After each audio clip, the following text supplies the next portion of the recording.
Good evening and welcome to Studio 1105. I'm Lauren King. With fall break fresh on students' mind this week, Auburn students talked about what they did over the 3-day weekend. Hi, this is Lauren King for Eagle Eye TV, and I went around and asked students what they were doing for fall break. All right, I'm going to a haunted house with my girlfriend. Fall break, planning on going to like 3 haunted houses, and I plan on going as the Purge for Halloween. I'm actually spending my whole break in Troy. It's their homecoming. I've never been there before. I have a lot of friends from high school who go there. So I was going to go to the game, socialize, and just spend my break there. Right. I'm going back home to be with my family in Birmingham, Alabama. Once again, this is Lauren King for Eagle Eye TV. The semester is back in full swing and students won't get another break until Thanksgiving. As fans gear up for the home game against Arkansas this weekend, the Auburn chapter of the American Chemical Society is preparing for a kid-friendly chemistry demonstration before the game. The event celebrates National Chemistry Week and will feature gas balloons, spectacular reactions, elephant toothpaste, and ice cream made from liquid nitrogen. The event will begin at 1 p.m. on Saturday in front of the chemistry building. For more information about the event, contact Dr. Vincent Ortiz at jwo001@auburn.edu. With plenty of growth in the Auburn area, the local school district is making way for more students. Eagle Eye's Keith Gamble has the story. Construction for the new Auburn City Schools High School is on schedule to be completed by late April 2017 and open for the 2017-2018 school year. The high school will cost a total of $71.6 million and is already more than halfway built. The new 247,000 square foot Auburn High School on East Sanford Avenue will be able to hold 2,200 students and will occupy nearly half of about 101 acres of campus land, with the remaining acreage dedicated to future expansion. The campus will also have 3 entrances: East University Drive, East Sanford Avenue, and Glen Avenue, which would separate bus, student, and visitor traffic. Construction of the high school brings with it shifts in student distribution and class structure. It will house grades 10 through 12, converting the old high school to an 8th and 9th grade junior high school. Auburn Junior High School would then become a 7th grade school, and Drake Middle School would become a 6th grade school. In Auburn, I'm Keith Gamble, Eagle Eye TV. Auburn Board of Education also plans to add a second new high school by 2023 as part of a 10-year plan. Auburn alumna and director of the Alabama Prison Arts and Education Project, Keith Stephen, has been recognized as one of this year's Women Who Shaped the State by AL.com and Birmingham Magazine. The recognition is designed to honor women in Alabama who have changed their neighborhoods, cities, and state for the better. Stevens founded the Alabama Prison Arts and Education Project in 2002 as a way to share arts and humanities with incarcerated individuals in Alabama. The program now offers several not-for-credit classes in 10 of the 18 Alabama prisons. Stevens graduated with a bachelor's degree in English from Auburn, then earned a master's in women's history and a fine arts and poetry from Sarah Lawrence College in New York. Coming up, you'll hear from Kennedy McKnight of everything happening around the globe. You're watching Eagle Eye TV, Channel 6. How to fill out an Alabama voter registration form with Aubie. First, check the 2 boxes if you are at least 18 years and a U.S. citizen. Write out your full name, make sure it matches the name on your government-issued photo ID. Write out your former name if you are updating your information. Write out your Alabama driver's license number or U.S. Social Security number in the boxes to the right. List your date of birth, phone number, and email address. Write out your addresses, including where you live and where you get your mail, but don't list P.O. boxes. Check the box next to your gender and race. List your place of birth, including city, county, state, and nation. Be sure to sign and date the Alabama Voter Declaration. Turn over the card and write the address of your county's Board of Registrars. Mail in the application and you should receive a voter card with your polling information. You can also go to www.alabamavotes.gov and find your polling location. For more information about SGA's voter registration initiative, go to auburn.edu/SGA, where you can find information about registering in other states, information about absentee ballots, and links to the candidates' platforms. Hey guys, I'm Kennedy McKnight, and this is Auburn Global.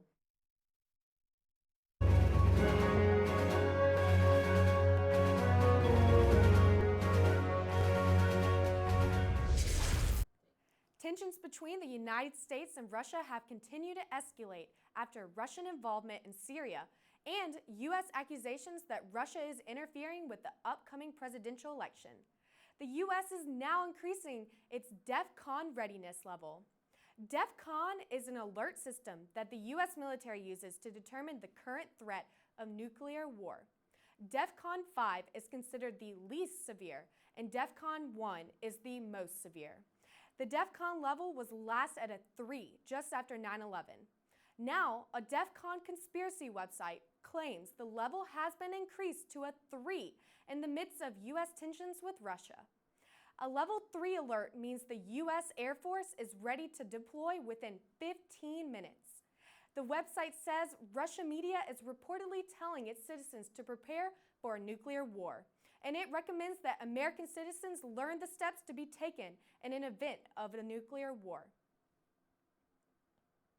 On Saturday, nearly 200 nations agreed to a climate deal to reduce emissions of powerful greenhouse gases at a summit in Kigali, Rwanda.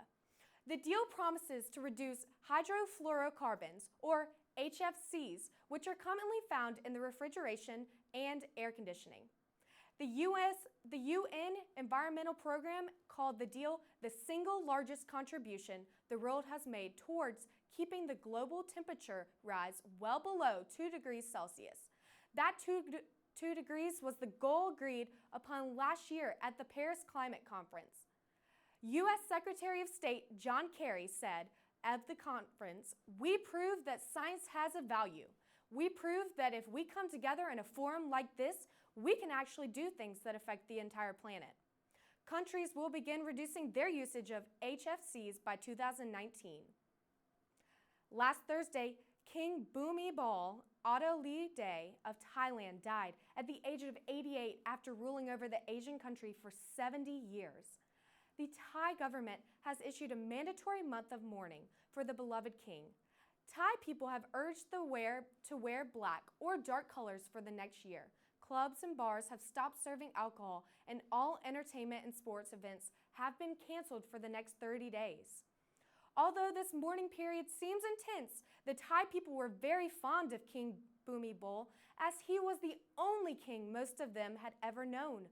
One Thai woman summed up the feeling of the nation saying, "We lost our father today. He is a father that we wanted to do everything, the best thing for his kids." Crown Prince Mahavajiralongkorn will ascend to the throne after the official funeral and mourning period. In 2014, 276 girls were abducted from the boarding school in Chibok, Nigeria, by Boko Haram kidnappers. Now, only 83 of them will be negotiated for as the Nigerian government resumes talk with the kidnappers after this week. 57 girls escaped almost immediately in 2014. One was found this past spring, and 21 girls were handed over last week. Rumors surrounding this last week's release include possible Swiss government and Red Cross involvement, although both have issued statements denying this, as it is against international law to negotiate with terrorist groups. There is also a possibility that the Nigerian government paid ransom for the girls. The other girls have either died, been married off, or have been radicalized and are unwilling to leave their kidnappers. The Nigerian government hopes to negotiate the release of the remaining girls, and the cause has gained international support, including the hashtag #BringBackOurGirls. In Aleppo, 20 members of the same family were killed, including 10 children were killed on Monday from Russian airstrikes. Russia has announced that it will temporarily stop its airstrikes for 8 hours on Thursday to allow for evacuation of the 6 wounded. Russia also hopes that civilians and rebels will evacuate the city before the bloodshed is expected to resume after an 8-hour break. The latest announcement comes just days after Russia vetoed a United Nations Security Council resolution on Saturday to stop the bombing in Aleppo and allow for humanitarian aid to access the city. The creepy clown sightings are no longer confined to Auburn or even the United States.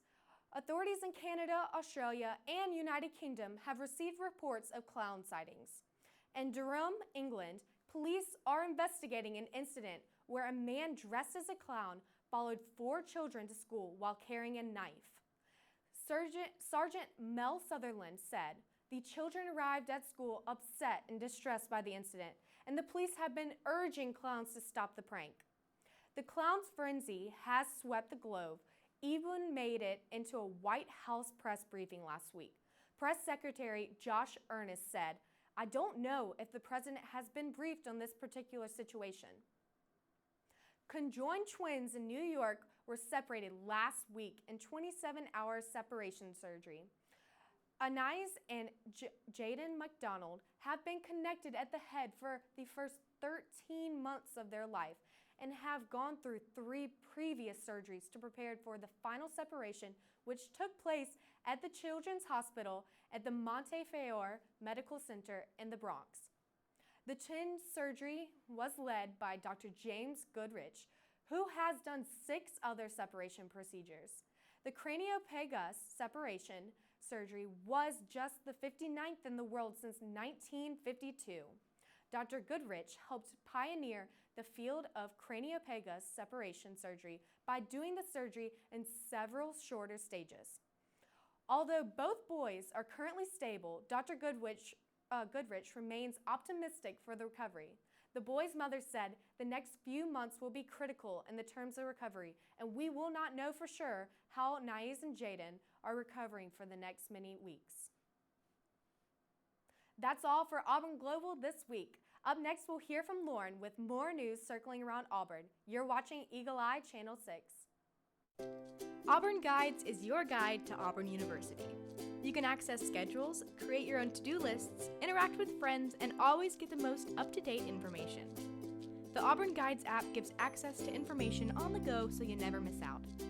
Auburn Guides is available for free on the Play Store and Apple App Store.